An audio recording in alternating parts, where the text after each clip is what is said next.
we talk about mukti, moksha, this freedom, this liberation, as something that happens after we die.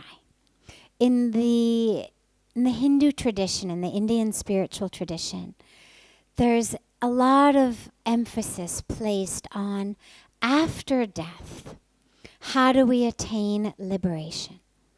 And so the pujas and the prayers that we do, the sadhana that we do, so that I don't have to come back again after this birth.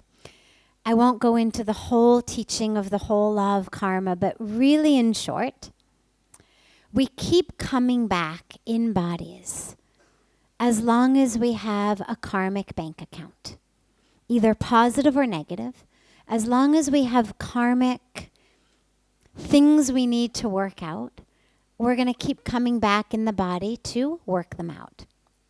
When we're done with that karmic account, we are said to have moksha or mukti. And therefore we don't have to come back. We merge in with the divine. But then we have this Jeevan mukti, which is the freedom, the liberation while living. And this is actually what Pujya Swamiji speaks about, what so many of the masters emphasizes. You don't have to wait till you die. It's not about after I die, then I'll be free. We can actually be free while we live. Because it's not the body that's the jail. Yes, the body gets old, the body gets sick. We have to let it go. Just like eventually we have to get new clothes, we have to get new shoes. Eventually we're going to wear them out.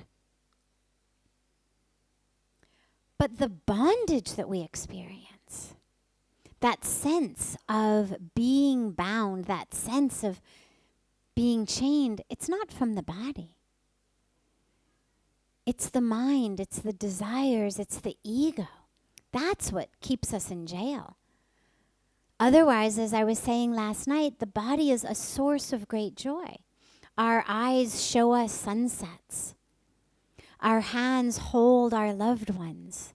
Our ears are able to hear beautiful music.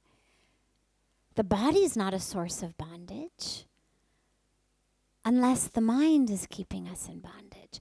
And so the real chain, the real jail that we're in is our own mind. It is our own ego. It is our own sense of expectations. It should be like this. Why isn't it like that? This is right. This is wrong. These people should act like this. They should do that. They should speak like this. The world should dance according to my tune. So as long as I have expectations of how the world should be, of how the people around me should act, how they should treat me, how they should speak to me, what they should do, which direction the stock market should move in, which direction the interest rates should move in, which direction the traffic on the freeway should move in. As long as I have expectations of that, I'm going to be frustrated because I have no control over anything other than myself. We think we can control people around us, but we can't. It never works. We can yell and cry and plead and take promises. We can sulk. We can slam doors. We can do all of the stuff we do. But it doesn't actually work. We only end up creating more and more distance. And so that creates the jail that I live in. It's my own sense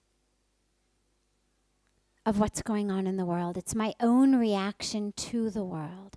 This is good, this is bad, this is wrong, this is right. So the Jeevan Mukti is the one who has been able to let go of those expectations, who has been able to understand, oh God, Let me just be a tool in your hands. Like this microphone has no attachment to what I say. It's not like I say one thing, it gets louder because it's really happy I'm saying that. I say something else, it gets frustrated. It says, forget it, I'm not going to relay that. It understands it's just a tool. Well, so are we. Just as ridiculous as it would be for the microphone to stand up and take a bow at the end of a lecture or the end of a concert, it's just as ridiculous for us to stand up and take a bow. Because just as the mic is the tool in my hands, so are we the tool in the divine's hands. But as long as I think I'm the doer, why is it always me?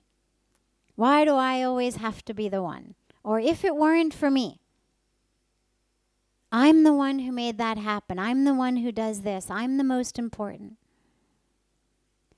That whole sense of doership is actually what binds us.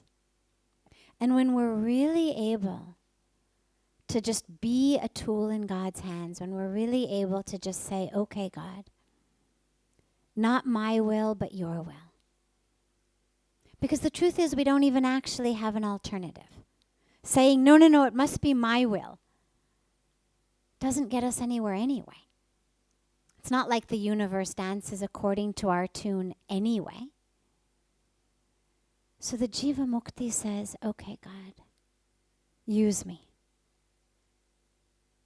Use me. And then we're able to be that tool, and then we're free. And then however many years we have the body, it's just a blessing. The body isn't something that binds us. We're free in it. And then we're living in heaven here. As Pujya Swamiji says, we don't have to wait for heaven after we die.